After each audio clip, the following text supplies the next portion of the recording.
Hello everyone, and welcome back to Wednesday here on the Pagan Perspective. I'm your host Eric. This week we are talking about when to do magic.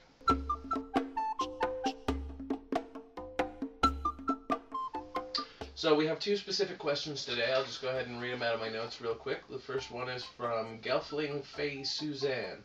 She has a question that we haven't really been asked yet. Do we perform magic when we feel like it or on a schedule like holidays? She's not feeling it, but occasionally when she sees someone in need, she feels a rising in her, and she can push so much energy, which I think is awesome, just to start off. She guesses her focus is healing, but the question still stands. After a while of doing it on a schedule, does it seem to dampen your interest in practice instead of letting it flow freely? We'll get to the second question in a minute, but I just want to address that. I want to say, for me specifically, obviously this is something that everybody's going to have their own separate opinion on. For me, if I'm not feeling it, I won't do the ritual that I'm supposed to. I do what most people would consider magic on a daily basis. I do energy. I move energy and pushing and good thoughts and just random various small acts of trying to change the world around me, both physically, emotionally, energetically. That's what I consider magic, is trying to change the world around you through your will and your action. So I would say more often I would rather do it on a whim or when I feel the need, as opposed to trying to do it when it's supposed to happen on the sabats or the esbats, which I don't personally have any interest in whatsoever. But for the times when it does come down to, do you practice ritual on a schedule, most of the time, no, I don't. I try to celebrate the sabbats, and if I only take a moment to recognize the turning of the wheel and don't actually do a ritual, that's enough for me. We'll go ahead and move on to the second question. The second question from Witches for the Win. Awesome name, by the way. I like that. I wanted to ask about feelings from the god or goddess. Sometimes they feel most ashamed when they can't perform a ritual on a sabat or esbat. They forget to do a certain meditation, whatever.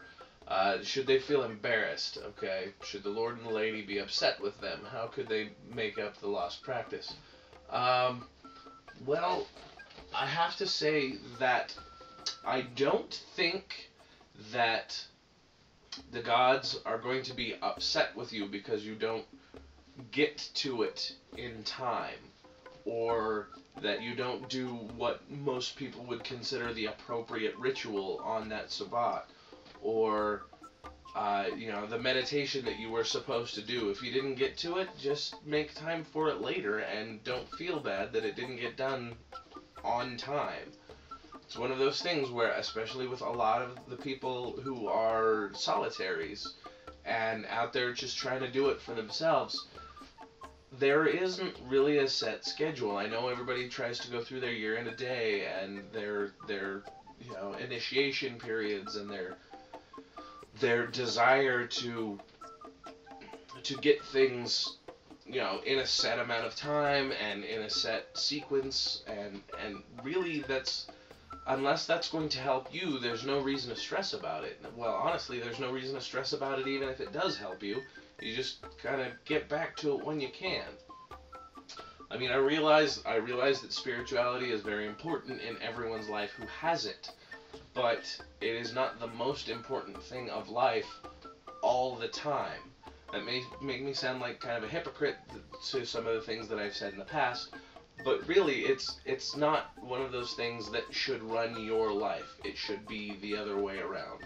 Your life should include your spirituality, and it should help you, but it should not be the end-all, be-all of your existence.